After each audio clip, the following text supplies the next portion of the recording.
Russia has issued a fresh warning to Ukraine's European backers, accusing them of war-mongering as the rhetoric between Moscow and NATO continues to harden.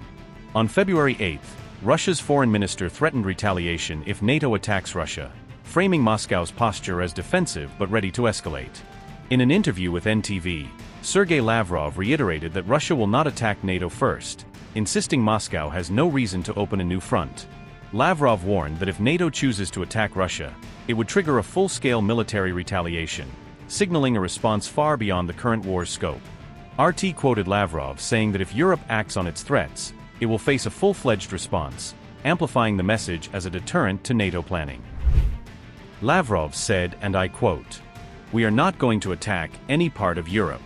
We have absolutely no reason to do so. And if Europe opts to materialize its threats to prepare for war against us and start attacking Russia, the president said that it will not be a special military operation on our part. It will be a full-scale military response with all available military means in accordance with the doctrinal documents on this matter."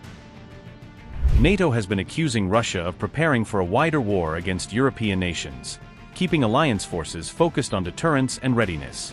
Earlier, President Vladimir Putin dismissed NATO claims of Russian war preparations as nonsense, arguing the warnings are politically motivated and exaggerated. Europe, meanwhile, has increased defense spending and boosted troop deployments along NATO's eastern flank, signaling it is preparing for a long-term standoff.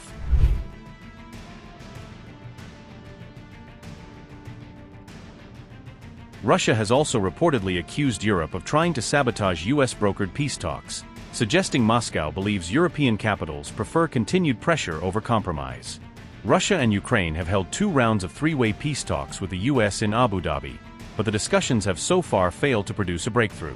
On February 6, Zelensky said no breakthrough was achieved in the Abu Dhabi talks, signaling that core issues remain unresolved despite repeated meetings. Zelensky said difficult decisions remain difficult, referring to territorial demands, according to the BBC, and implying neither side has shifted enough to close gaps. On February 7, Zelensky said the US wants to end the war by June 2026, describing an American timeline that may be hard to meet on current terms. He also claimed the US invited Russian and Ukrainian officials to Miami for additional rounds of talks, suggesting the dialogue could expand beyond Abu Dhabi.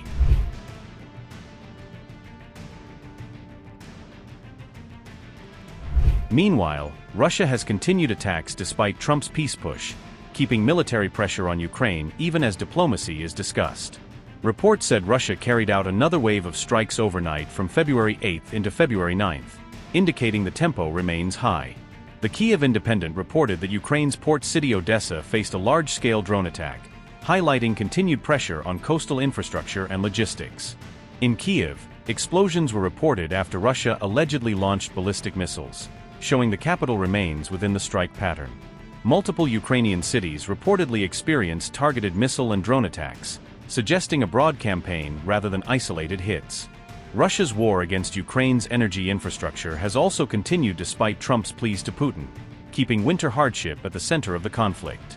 Ukraine's state grid operator said the energy system is under severe strain due to the strikes, implying repairs and reserves are being stretched thin. Reports also said nuclear power plants were partially disconnected after Russian attacks, raising concern about grid stability even if nuclear safety systems remain intact.